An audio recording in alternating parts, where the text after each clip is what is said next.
School stopped being fun and became exhausting, boring, and repetitive. Is it the best we can expect? Can we do something to change it? Teachers seem not to care about us. It's all about testing and feeding us with knowledge. Hello class. This morning I will be presenting a very long presentation about physics. There will be no breaks. You must take notes and pay attention, starting now. Not again. 1 hour and a half of this, and no breaks. I can't believe I left my house for this. This class is so boring. I have literally no motivation to do any of the work. How the rigid systems of exams and evaluating with grades can truly change learning from being about truly acquiring knowledge and integrating it into an important life experiences, to just memorizing, to just saving information and then forgetting it later. The school should encourage more of practical skills rather than encouraging students to memorize and cram in order to pass an exam. The situation we created was that the main character's best friend got badly hurt. And the main character was just a young adult that just left school, and he wasn't prepared for the situation. He didn't know what to do, and he didn't know how to react. And that is why we believe that schools should give first aid training to all students. I'm about to graduate from high school. I now know the first thing of making a budget, writing a resume, or doing my taxes. I wish the school teaches this. We know that schools need to teach us subjects such as logarithms and pencils, although we do believe that more important subjects should be taught as well. These subjects may include the basics of economy, our national and international politics, the laws of your own country, how to manage your own money, and etc. Our central idea is that schools should prepare us for life and not exams. School is not about my interests, my passions, or my hobbies. It's all about repeating accumulated information in my head. If a student shows creativity and innovation in a particular domain, the school system or the educational system should rather focus on increasing the student's knowledge as far as that particular domain is concerned. In year 4, we were learning about ocean pollution. The teachers were showing how drastic things were happening to animals, how bad things were happening to the world, and these things could come back to us. And without giving a second thought, the teacher just said, let's move on, let's look at something else.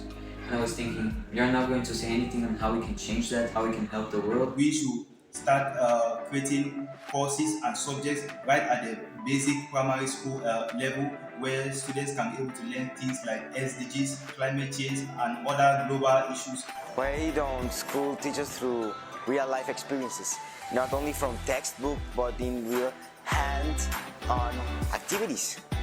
And if we can start creating our students' mind that they can start thinking about solutions right from their tender ages, then we know that we can be able to achieve a better world for all of us. For hands-on experience, we're not just going to propose trips to be fun. They'll also be fun, but we can propose for children to take action. I have that in mind, that they took action. We can take them to polluted places for them to learn about their project, and they can take action. Clean the place, help organizations that do well for the environment. And just imagine if lots of schools had proposed these trips for its classes. Imagine just once a year how big that would change the environment and the children's lives. If I'm presented with real-world issues and my teacher asks me to come up with well-constructed solutions, I'll be more than eager to be engaged with my learning. Let's not just learn these topics, let's put them into practice. So it all started when Mr. Todi came up to us and said, how can we save our life?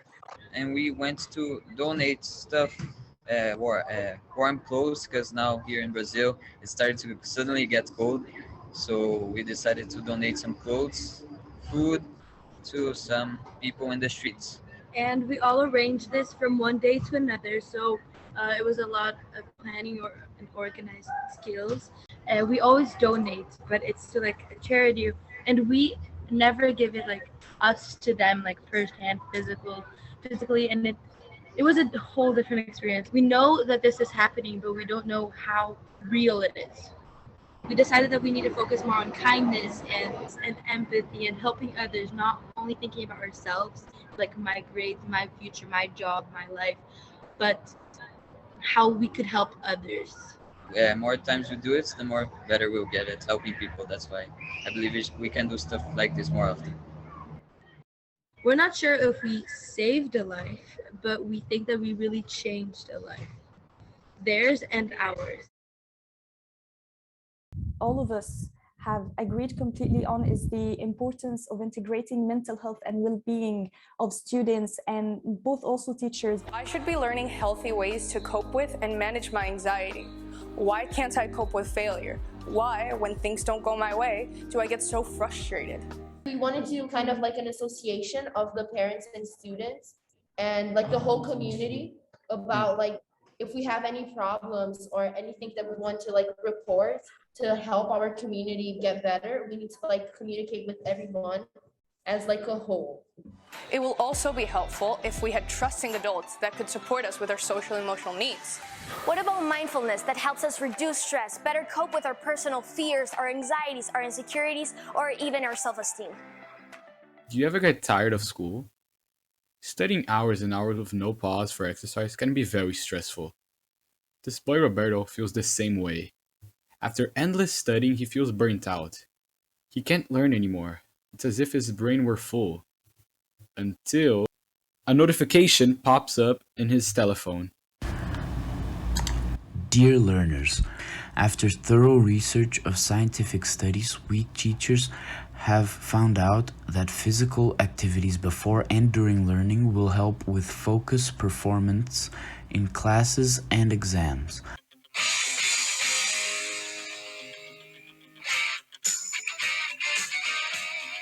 After having some exercise in the day before, Roberto now is keen to learn. He's refreshed, renewed. He's ready to learn new stuff and get better at school. We would like to present to you 4 new ways of learning. This is the first one. Debating. Teamwork. Classroom without walls. And lastly, what we're doing with you, teaching. This room is made for us to learn a language. As you can see, it looks very hospital-like and does not provide a space where students can learn to their fullest extent. This room makes us uncomfortable and is detrimental to our learning and development because of that. These math classrooms, for example, can definitely be improved, so we believe that white walls, white-styled flooring, white lights and desks with chairs are definitely good for the memorization part. But when we have to understand a concept, we prefer to have a more informal setting. Smaller group-focused spaces allow students to join small groups and discuss with a couple of peers their learning, because after all, learning together is better. Spaces such as this one, which have cushions all around, allow a large group of students to have a more informal discussion, work independently, feeling relaxed but still guided by a teacher. I hope the school will take the time and run a mile in our shoes and redesign the school with us in mind. If we're really going to make true change, we need to listen to the students because they are the heart of the learning experience. Schools can change. There's still a hope. I think if they give us a voice, we can all be heard. After all, we are the future. Like Nelson Mandela once said, education is the most powerful weapon which you can use to change the world. And that's what we're trying to do, and you can do it too.